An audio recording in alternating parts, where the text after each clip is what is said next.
Nos ancêtres n'avaient ni livres, ni musique, ni fils d'actualité à faire défiler.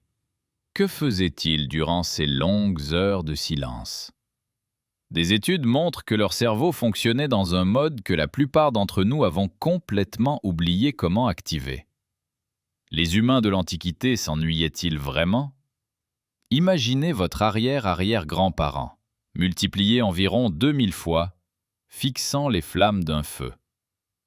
Il ne se passe rien. Pas de téléphone, pas de livre, pas de podcast en fond. La question répond presque d'elle-même, n'est-ce pas? Évidemment, elle s'ennuyait, forcément. Mais voilà, la vérité est bien plus étrange que ça. Il s'avère que l'ennui est peut-être plus jeune que l'agriculture. Prenons le temps de définir ce dont on parle vraiment. L'ennui, ce n'est pas simplement n'avoir rien à faire. Les scientifiques distinguent deux phénomènes qui, vus de l'extérieur, semblent identiques. Il y a l'oisiveté, qui n'est que l'absence d'activité, Et il y a l'ennui, qui est tout autre chose. L'ennui, c'est la sous-stimulation plus la conscience de soi. Il faut véritablement remarquer que l'on est sous-stimulé, prendre du recul par rapport à l'instant. Tu dois juger ce moment comme vide. Ce jugement est le piège. C'est ce qui rend l'ennui si lourd. Et cette distinction compte bien plus qu'il n'y paraît. L'ennui exige une démarche cognitive précise. Prendre du recul, évaluer, comparer. Comparer ce moment à un autre, imaginer meilleur. Ce n'est donc pas automatique, ni inhérent à la condition humaine. Elle n'est pas câblée comme la faim ou la peur. C'est peut-être un logiciel mental installé sous certaines conditions. Et si c'est vrai, la sélection naturelle ne nous a pas conçus pour ressentir l'ennui. Nous l'avons acquis en chemin. L'ennui semble universel, intemporel, comme si chaque être humain, à travers chaque siècle, avait dû le ressentir en fixant un mur. Mais plus les scientifiques regardent de près, moins cela paraît évident. Nos ancêtres avaient plus de temps libre que nous, et pourtant, presque rien ne prouve qu'ils s'ennuyaient au quotidien. Le premier indice, figurez-vous, se cache dans leurs dents. Nous reviendrons aux dents. Mais d'abord, le temps vide. Il existe un mythe tenace selon lequel la vie préhistorique n'était qu'une lutte incessante. Réveille-toi, chasse ou meurs, endors-toi épuisé, recommence. Les hommes des cavernes étaient toujours à un mauvais après-midi de mourir de faim. Mais cette image ne correspond pas à ce que les scientifiques ont découvert lorsqu'ils ont réellement étudié de près les véritables sociétés de chasseurs-cueilleurs. Des anthropologues ont vécu avec les Hadza en Tanzanie et les Ju/Oansi du Kalahari, mesurant les heures de travail réelles. Récolter la nourriture, chasser, préparer les repas, entretenir les outils, le chiffre restait toujours plus bas que ce que quiconque imaginait. environ 4 à 6 heures par jour. C'est tout. Comparez ça à un employé de bureau moderne, en poste pendant 9 heures, et mentalement absorbé par les obligations professionnelles pendant près de 12 heures, quand on compte vraiment, honnêtement. Nos ancêtres disposaient donc d'un immense surplus de temps non structuré, des heures et des heures, chaque jour. Selon toute logique moderne, ils auraient dû grimper au mur de leur propre grotte, en inventant les plaintes du lundi. Et pourtant, rien. Aucun graffiti antique disant « Je m'ennuie tellement ». Aucune peinture rupestre d'une silhouette avachie, le regard vide. Les plaintes n'apparaissent dans le dossier que bien plus tard. Alors, qu'est-ce qui a rempli toutes ces heures vides? Et c'est là que ça devient intéressant. Nos ancêtres ne vivaient pas dans ce décor sûr et prévisible qu'exige réellement l'ennui. Ils vivaient dans un environnement qui sollicitait constamment, doucement, leur attention.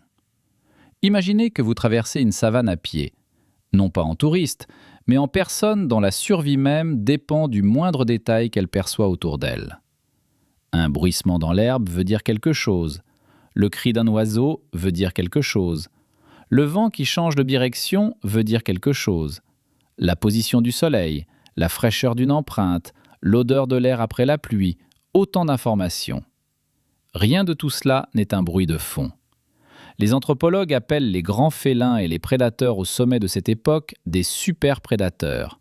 Lions, léopards, hyènes, des créatures bien plus grandes que toi. La menace était sourde et constante. Pas de panique. simplement présente. Votre attention restait toujours partiellement tournée vers l'environnement, vous scrutiez, écoutiez, lisiez sans cesse le paysage autour de vous. C'est la partie que notre cerveau moderne a du mal à comprendre. Aucune séparation nette entre le travail, le jeu, le rituel, le repos. Elles se confondaient toutes. Tu cueillais de la nourriture, tu racontais une histoire, et tu guettais le danger en même temps. Apprendre à un enfant tout d'un coup. Le cerveau entrait rarement dans ce que les neuroscientifiques appellent aujourd'hui le mode par défaut. C'est le réseau tourné vers l'intérieur qui s'active lorsque votre environnement devient silencieux, le mode dans lequel vous ruminez. Tu planifies, tu rêves éveillé, tu rejoues des disputes de mardi dernier. Nos ancêtres ne l'évitaient pas, mais y passaient moins de temps. Ils y passaient bien moins de temps. Leur attention avait un ailleurs où aller. Voici le principe qui relie tout cela. L'ennui a besoin d'un décor sûr et prévisible. Retirez-le, et ce sentiment n'a plus aucun terreau. Mais la sécurité à elle seule ne suffit pas. Allons plus loin. Il y a environ 70 000 ans, quelque chose a changé à l'intérieur du cerveau humain. La révolution cognitive. Nous avons commencé à faire des choses qu'aucun autre animal ne fait. Créer de l'art, enterrer nos morts, nous parer de coquillages et d'ocre. La conscience de soi s'aiguise, la vie intérieure s'éveille. Les peintures rupestres de Chauvet n'étaient pas des gribouillages, elles étaient la preuve de l'imagination. Une imagination capable de garder un cheval à l'esprit pendant des heures, puis de transposer ce cheval sur un mur.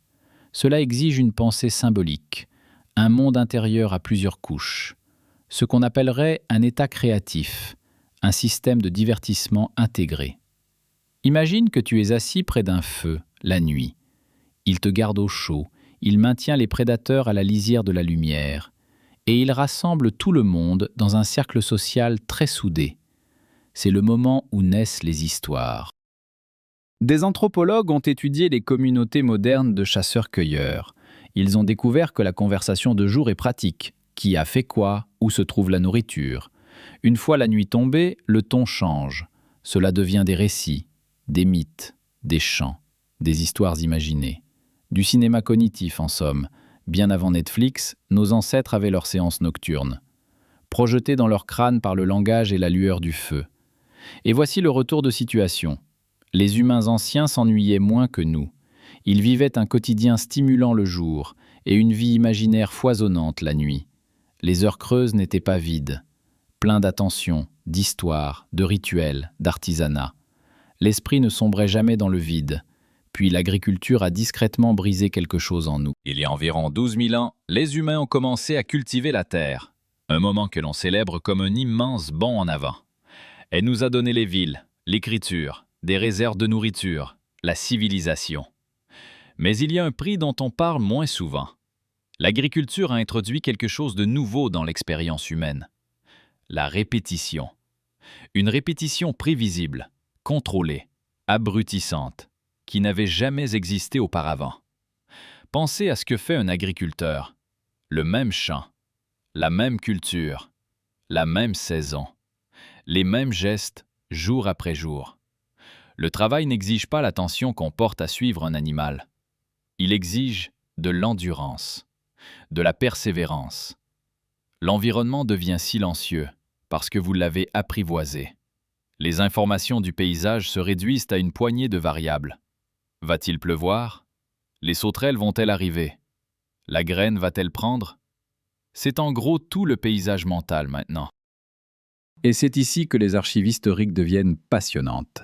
Certains des tout premiers textes écrits qui nous sont parvenus contiennent quelque chose de saisissant. Depuis l'ancienne Sumer, il y a 4000 ans, ils consignaient des plaintes. Plus précisément, des plaintes à propos de l'ennui, du caractère répétitif du travail. Les écoliers sumériens se plaignaient des leçons. Les scribes râlaient à force de recopier. Le vocabulaire de l'ennui n'apparaît pas par hasard. Ses ancêtres sont déjà là, gravés dans des tablettes d'argile, dès l'instant où les humains s'assoient pendant des heures à faire un travail répétitif. Les scientifiques ont découvert autre chose chez ces premières populations agricoles. Des marqueurs de stress squelettique. Une usure dentaire due à des régimes plus mous et uniformes. des corps plus petits en moyenne que ceux des chasseurs-cueilleurs qui les ont précédés. Des lésions dues au mouvement répétitif dans les mêmes articulations, de génération en génération. Le corps lui-même a enregistré ce basculement vers la monotonie. L'agriculture a apporté la sécurité alimentaire, mais a réduit la diversité de la vie à quelques tâches étroites. Et puis les villes ont multiplié le problème par 1000, enfermant les humains dans des boucles toujours plus serrées de journées identiques. Les villes ont fait quelque chose d'encore plus étrange au temps. Avant les horloges, le temps se ressentait. Le soleil, la longueur de l'ombre, votre faim. Le temps, c'était le changement des saisons, un contexte, pas une mesure qu'on pouvait découper et compter. Puis la révolution industrielle est arrivée, et avec elle, l'horloge de l'usine, qui a tout changé dans le rapport humain au temps. Le temps fut découpé en unités uniformes et vides, heures, minutes, secondes, des cases identiques, interchangeables, qu'il fallait remplir. Et une fois que vous avez des unités vides, vous vous retrouvez soudain face à une question. Avec quoi vais-je remplir cette unité ? A-t-elle de la valeur ? Est-elle productive ? Suis-je en train de la gaspiller ? Cette question est la porte d'entrée vers l'ennui. L'unité est vide, tu as conscience qu'elle est vide, et tu commences à ressentir ce vide comme une chose à part entière. Le loisir, en tant que catégorie distincte, a pratiquement été inventé à cette époque, celle des usines et des horaires de travail rigides. Avant les usines, il n'existait pas de frontière nette entre le travail et le repos. Ils se fondaient dans la vie quotidienne. Après les usines, c'est devenu ton rôle. Le repos est devenu cette zone désignée, souvent étrangement vide, que tu devais consciemment remplir. Au XVIIIe siècle, l'ennui était devenu si répandu en Europe que les médecins ont commencé à le traiter comme une maladie. On l'appelait ennui, mélancolie ou spleen selon le pays. Les gens fortunés se plaignaient d'en être atteints sans remède. La maladie s'est répandue en même temps que les loisirs eux-mêmes. Plus les gens avaient de temps libre, plus ils disaient s'ennuyer. L'inverse de ce à quoi on s'attendrait si l'ennui n'était qu'une question de n'avoir rien d'utile ou d'amusant à faire. Puis le XXe siècle a appuyé sur l'accélérateur. La radio, la télévision, les ordinateurs, les smartphones, chacun promettait de vaincre l'ennui par la stimulation. Et chacun a aggravé les choses. Parce que chaque appareil a entraîné notre attention à attendre une saveur particulière de stimulation. Brillant, rapide, inédit, conçu pour détourner le système de récompense. Le cerveau s'est adapté, et les stimuli lents ont commencé à devenir insupportables. Une pause de 2 minutes dans une conversation ressemble désormais à une crise personnelle. Un repas sans écran paraît tout nu. Le seuil de stimulation ne cessait de monter, et l'écart entre la stimulation et la réalité ordinaire se creusait davantage chaque année. L'attention moderne est désormais conditionnée à exiger sans cesse de la nouveauté, ce qui nous mène à la découverte la plus étrange de toutes. Les chercheurs qui étudient l'ennui aujourd'hui, John Eastwood et Erin Westgate, le décrivent non pas comme un défaut, mais comme un signal. L'ennui, c'est ton esprit qui lance une fusée éclairante pour dire « Hé, quelque chose cloche ici, fais-y attention ». Soit je ne suis pas engagé dans ce que je fais, soit je n'arrive pas du tout à m'y engager. L'inconfort, c'est le but. Il est censé vous pousser à rediriger votre attention vers quelque chose de plus significatif. Et voici la chute. Les humains anciens n'avaient aucun besoin de ce signal, absolument aucun dans leur vie quotidienne. Parce que leur environnement, leur travail, leurs histoires, leurs relations, tout cela maintenait le cerveau naturellement stimulé toute la journée. Le signal n'aurait jamais dû être lancé, la fusée n'aurait jamais dû s'élever. Il n'y avait aucune raison à cela. Ils vivaient dans un état continu et discret de flux attentionnel, ponctué de rares éclats vifs de peur ou de joie. Les conditions qui produisent l'ennui n'existaient presque pas dans leur monde. Le signal restait silencieux, parce que la vie les tenait sans cesse occupés. Nous avons bâti un monde qui déclenche sans cesse ce signal, assis dans des heures identiques, à faire un travail qui ne demande presque aucune attention. Nous confions notre imagination aux écrans, ce qui fait que nous l'utilisons moins nous-mêmes. Nous séparons l'action de l'environnement. Et après, On se demande pourquoi on se sent si vide. Il s'avère qu'on s'est domestiqué jusqu'à l'agitation, lentement et en silence. De la même manière que nous avons transformé des loups en chiens de maison anxieux, nous nous sommes transformés en créatures incapables de tenir en place. 10 minutes sans tendre la main vers quelque chose, ça semble impossible. Ce qui change ce que tu devrais faire la prochaine fois que tu t'ennuies. Car si l'ennui est un signal, la réaction moderne est totalement à côté de la plaque. Quand on s'ennuie, on attrape son téléphone, nous ouvrons un nouvel onglet, nous faisons défiler, nous grignotons, nous faisons n'importe quoi pour faire disparaître l'inconfort, et vite. Et ce faisant, nous faisons taire le signal sans nous attaquer à ce qu'il désigne réellement, sous le bruit. La fusée éclairante monte, on la couvre de la main, et on dit « problème réglé ». Mais ce n'est pas le cas. Mais il existe une autre voie. Considère l'ennui comme une invitation à renouer avec ce qui t'entoure vraiment, ici et maintenant. Les petites pratiques ancestrales qui remplissaient toutes ces heures calmes, marcher, observer, créer, parler, elles sont toujours à notre portée. Ils n'ont jamais disparu. Ils ont simplement été relégués dans les coins par des choses plus bruyantes qui réclament notre attention constante et fragmentée. Lorsque tu ressens ce petit picotement d'ennui, essaie l'inverse du réflexe moderne. Ne tends pas la main, ne fais pas défiler. Restez avec cette sensation pendant 60 secondes de plus et observez ce qui se passe vraiment à l'intérieur de votre esprit agité et surstimulé. Souvent, ton attention se réorganise d'elle-même. Elle recommence à remarquer les choses, la texture du bois sur la table, le son de la pièce, la forme étrange d'une pensée que vous étiez trop distrait pour achever auparavant. Voici ce que les neuroscientifiques appellent l'espace blanc cognitif. Cette marge mentale où le mode par défaut accomplit son travail silencieux. Intégration, construction du sens, recombinaison créative. Le cerveau qui tisse ensemble des fils épars pendant que tu ne regardes rien activement. Imagine-toi assis près de ce feu ancien. La lumière vacille. Les visages autour de toi te sont familiers. Pas de programme, pas de notification, pas d'écran. Juste de la fumée et le son de quelqu'un qui commence une histoire.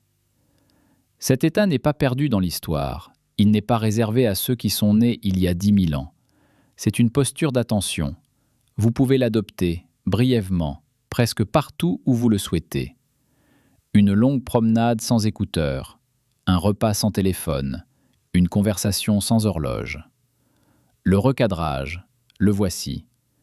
La nouveauté ne se trouve pas quelque part en dehors de toi, attendant d'être livrée à ta porte. La nouveauté, c'est ce que l'attention découvre quand on cesse de l'exiger. Le monde est déjà plein de détails. On a simplement arrêté de chercher. Nos ancêtres ne se divertissaient pas parce qu'ils avaient un meilleur contenu à disposition. Ils étaient captivés parce qu'ils avaient une meilleure attention.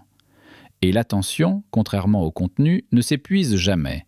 Tu peux la travailler, tu peux la reconstruire, lentement, comme un muscle que tu avais oublié. Alors, les humains préhistoriques s'ennuyaient-ils parfois ? La réponse honnête est probablement oui, par instants fugaces.